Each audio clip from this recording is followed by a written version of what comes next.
The backyard was a battlefield, and the crimson glow of emergency lights painted the pool water like blood.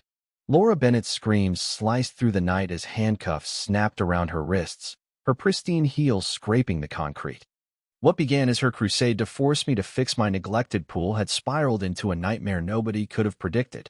A secret buried for 2 decades beneath my suburban lawn. A missing person case, long forgotten. And the moment Laura's obsession with property values cracked open a truth that shattered our quiet street. The sharp clack of Laura Bennett's heels should have been warning enough.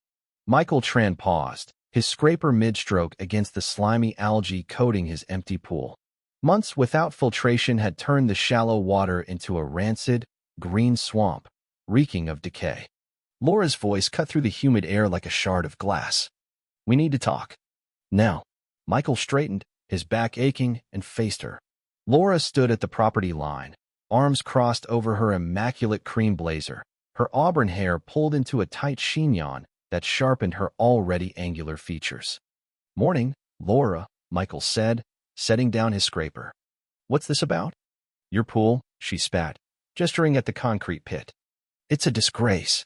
Do you know what this does to our property values? The Wilsons are selling, and buyers are asking why this neighborhood looks like a slum." Michael wiped his hands on his jeans, biting back a retort. "The pool's got issues. I'm handling it." Laura's laugh was icy. "Handling it? It's been 3 months, Michael. 3 months of this swamp dragging down our street. The HOA has rules, and you're breaking at least 6. "I'm not in the HOA," Michael said, his voice steady despite the heat rising in his chest. Laura's eyes narrowed. "That's a technicality. You owe this community. We chose this place for its standards. My only duty is to keep my property legal and safe." Michael picked up his scraper, hoping to end the conversation. He was wrong. Laura stepped closer, her voice rising. "Safe? That water's a mosquito breeding ground. It's probably carrying diseases. The smell alone is ruining the block." Michael turned, his patience fraying. Something in his glare made Laura hesitate, but she pulled out her phone, scrolling through notes. "I've documented everything: photos, complaints, odor logs. The city has pool ordinances, and I'll file a complaint if this isn't fixed in a week." "You've been spying on my pool?" Michael asked, incredulous. "Someone had to," Laura shot back, chin high. "When neighbors ignore reason, documentation is necessary. This is about the whole street's reputation." Michael set his scraper down with deliberate calm. "Laura, if you don't like the view, build a taller fence." Her voice spiked. "I shouldn't have to spend thousands because you won't fill your pool. Do it, Michael." "This isn't a request." "It is," Michael said, his tone low and final. "And my answer is no." For a moment, they stood frozen, the air crackling with unspoken threats. Sweat beaded on Michael's brow as a distant lawnmower hummed. Laura's perfume mingled with the pool's stench, a sickening mix. "You're making a mistake," she hissed. "I tried being neighborly, but you don't get it. We'll do this the hard way." She stormed off, heels clicking, already dialing her phone before reaching her door. Michael watched, a knot forming in his gut. Just great. The truth was, Michael couldn't afford to fix the pool. His divorce had drained his savings, and alimony to his ex-wife, Sarah, left him scraping by. The pool had been Sarah's dream, a status symbol, she'd said. Now, it was a mocking reminder of his failures. He knelt by the deep end, scraping algae that peeled off in slimy ribbons, revealing the pool's faded blue tiles. A car door slammed. Laura's husband, Greg Bennett, a realtor, stepped out of his sedan, his shoulders tense.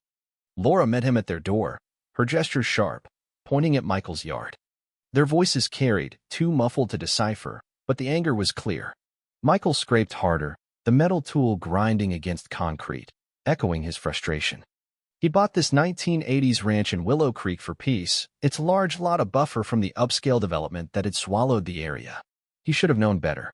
More car doors slammed Laura's BMW, Greg's sedan, and a black pickup he didn't recognize. Through their window, silhouettes argued animatedly. Michael's phone buzzed. A text from his daughter, Lily. "Dad, can you get me from soccer at 6? Mom's working late." He glanced at his watch. He'd make it work. Another car door. A woman in a navy suit stepped out of an SUV, clipboard and camera in hand, heading straight for Laura's door. Michael's stomach twisted. That looked official. His phone rang, unknown number. Mr. Tran, this is Carla Rivera from City Planning. We've had a complaint about your pool violating ordinances on stagnant water and health hazards. I'm in your neighborhood now. Can I inspect your property? Michael closed his eyes. You're at 1247 Maple, aren't you? With Mrs. Bennett. I can't disclose the complainant, but we take these seriously. Fines can reach $500 daily. Through Laura's window, Michael saw her gesturing wildly at the inspector, smug satisfaction in her posture. Now works, he said, resigned. Minutes later, police cruisers rolled in, followed by an unmarked sedan. Sirens cut off, leaving an eerie quiet. Laura hurried toward the officers, heels clicking. Detective Elena Vasquez stepped from the sedan, her dark hair in a tight ponytail, eyes scanning the scene. Beside her, Detective Robert Klein, a heavy-set man with graying hair, scribbled in a notebook. Mr. Tran, Vasquez said, approaching the pool, I'm Detective Vasquez. This is Detective Klein. We're here about a possible discovery. Michael's legs felt unsteady. His phone lay in the shallow water, forgotten. Laura stood at his yard's edge, giving a statement to officers. I was cleaning, Michael said, his voice hollow. Some tiles came loose, and underneath, he gestured at the concrete. Vasquez moved closer, her face unreadable. Show me. At the deep end, a human-shaped stain seared the concrete, grotesque in the sunlight. Jesus, Klein muttered, snapping photos. How long have you lived here? 15 years, Michael said. Bought it in 2010, right after we married. My ex-wife and I. Pool was installed in 2012 by Blue Wave Pools. Vasquez knelt, inspecting. Anything odd during installation? Delays. Michael frowned. A week's delay. The contractor said the concrete didn't cure right-settling issues. Crew chief was Victor Lopez, I think. A news van pulled up, a reporter and cameraman spilling out. Laura strode toward them, ready for her moment. How'd they get here so fast? Klein grumbled. Scanners, Vasquez said. Mr. Tran, stay away from the pool. Forensics needs to process it. A commotion stirred. An officer approached Vasquez. The neighbor who called has more info records about the land before the house. Vasquez turned to Michael. What do you know about this property's history? Not much. It was a vacant lot. Previous owner, Walter Hayes, died, and his estate sold it. Klein scribbled. We'll check records, missing persons from 2012. Forensics and the coroner arrived. Yellow tape cordoning off Michael's yard. He had to pick up Lily, but first, he needed to call Sarah. Inside, his house felt alien. The couch he and Sarah chose, the dining table of countless meals, now part of a crime scene. Officer Emily Park escorted him as he grabbed clothes and his laptop. Will you stay? She asked. A hotel, maybe.